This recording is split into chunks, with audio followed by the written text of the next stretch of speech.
नोंथांखौ बरायग्रोनानै लाग्रोबाय इयुन नोंथांनि सिनायथिखौ खुलुमबाय गिबि गिबियावनो बयनिसिमबो मागो दमासिनि अननाय खुलुमनाय हामलायनाय बावहरनाय जाबाय लोगोसे दिनै जोंहा दिल्ली बर' बाथौ गौथुमनि थामथि गायसनथि सान दिल्लीनि गोदान दिल्लीनि बड'लेण्ड भवनाव जों फालिदों बेयाव जों गोबां सुबुंफोरखौ लेंहरदों मेम्बारफोर दङ आसामनिफ्राय दुलाराय बाथौ गौथुमनि गाहाय नेहाथारि गणेश दैमारि बिथांखौ फैदों लोगोसे दुलाराय बाथौ गौथुमनि गाहाय दौरि बिथां बशिष्ठ बसुमतारीबो नुजाफैनो हानायनि गेजेरजों जोबोद साबायखर होनाय जाबाय आं दासान्दि दिल्ली बर' बाथौ गौथुमनि आफादगिरि आंनि मुङा डक्टर निराला रामसियारि आं जवाहरलाल नेहरू इउनिभारसिटियाव फोरोङो जोंनि दिल्लीयाव गोबांनो साननानै दाख्लैबावै बोसोरथामनि सिगाङाव बाथौ गौथुम गायसननाय जादों बे बाथौ गौथुमाव लोगोसे जोंहा थुनलाइ आफादफोर दङ आरो लोगोसे जोंहा बेयाव दिल्लीयाव थानाय जेसेबां मानि सुबुंफोर बर'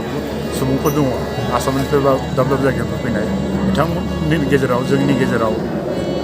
गासिबो बर'नि राव थुनलाइ आरो हारिमुखौ फोथांना लाखिनायदों लोगोसे जोंनि बाथौआदि गिबिसिन धोरोम बे गिबिसिन धोरोमखौ जों फोथांनानै लाखिनांगौ ओंखायनो जों दिल्लीयावबो जोंनि जेसेबां मेम्बारफोर दङ बाथौ बा बर' सुबुंफोर दं बाथौ सिबियारि दं बिथांमोनजों ज' नांनानै जों सानदों मानोना बेसेबा गोबावनि उनाव जों थांनाय बोसोरथामनि सिगाङावसो बाथौ गौथुम दानो हादों लोगोसे थांनाय बोसोराव जों बर' थुनलाइ आफादबो दानाय जाबाय जाहाथे 70 बोसोर जाबाय बर' थुनलाइ आफाद दानाया होमब्लाबो जों थारमाने खालामाखैमोन दा थांनाय जाबाय बेयाव जोंनिया जेसेबां माने गोरों गोरा दङ बा